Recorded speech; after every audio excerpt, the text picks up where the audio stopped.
The Kingdom of Morocco is battling terrorism, poverty, desertification and discrimination against women. In the midst of the struggle, an ancient tree, the argan, has become a source of hope.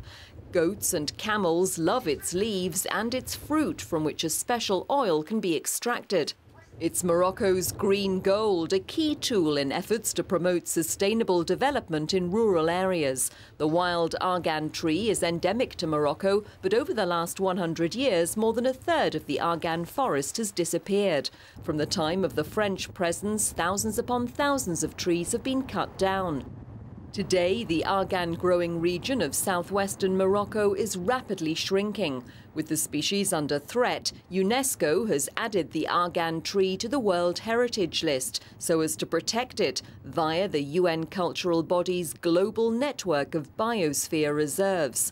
Alongside oases, the forests form a natural line of defense against the advancing desert. We're in the small Berber village of Ait Aliohamou. Here, women have just made an important decision to emerge from their isolation and work together to produce argan oil. Khadiza Ait Usun heads the women's cooperative. This all-female production unit is eager to make its mark on the domestic market. Later, members hope to set their sights even further afield. Their boss ensures that hygiene is respected. The women must wash their hands with soap, no henna on the skin is allowed, and rings and bracelets are removed. Before the cooperative was created, the production of argan oil was a lot more laborious and difficult for us. Each woman had to find her own customers at the weekly market. That's no longer necessary. Now the women work together in premises that belong to us collectively. It's a new experience.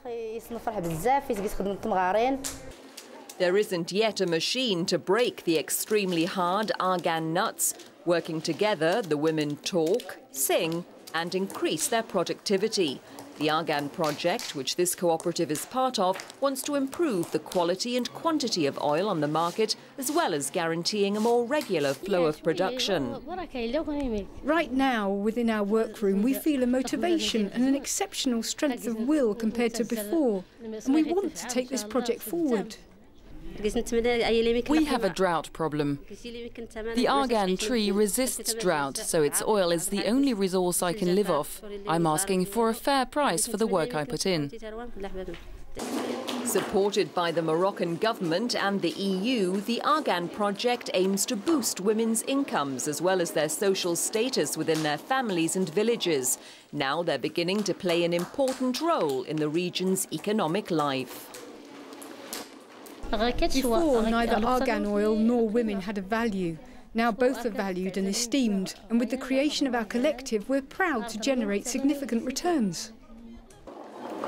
Today, local people respect the argan trees. They're no longer being cut down. The village is protecting its treasure.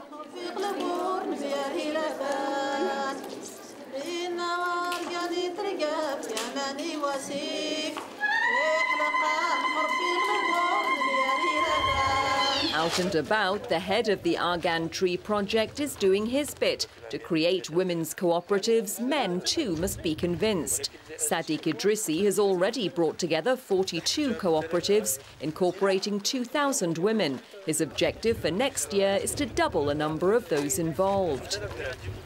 The EU and Morocco jointly finance the Argan project, an initiative that costs €12 million. It's in the town of Taroudant that what's at stake really becomes clear. Together with 5 other cooperatives in the region, the women of Ait Aliohamou have created a so-called economic interest group. For a semi-automated production process, bottling, and for the conquest of Asian, American and notably European markets, it's better to go forward together. A single cooperative can't commercialise its argan oil. That's why they've formed an economic interest group to come together and give value to the oil. The next day, the head of the Argan project is visiting the rural community of Belfar, much further south, bordering the sand dunes. What matters here is halting the advance of the desert. Over a year, intensive farming of tomatoes, for example, uses 8,000 tons of water per hectare. The shoots of young argan trees only consume 30 tons. This colossal saving counts in a country where the water table is falling by 1 metre every year. The water table is now 250 meters down. Also, we have sand advancing. On the other hand, argan trees consume very little water compared to intensive farming. Here on the Taxbeat site, a local association is in charge of a brand new 42-hectare plantation. It wasn't easy to convince villagers to embark on the project, says the president of the Al Wada group, but following repeated droughts, opinions are beginning to change. Wheat farming doesn't pay as well as it did in the past. Argan brings in more money. That's why we're trying to convince people to plant argan trees.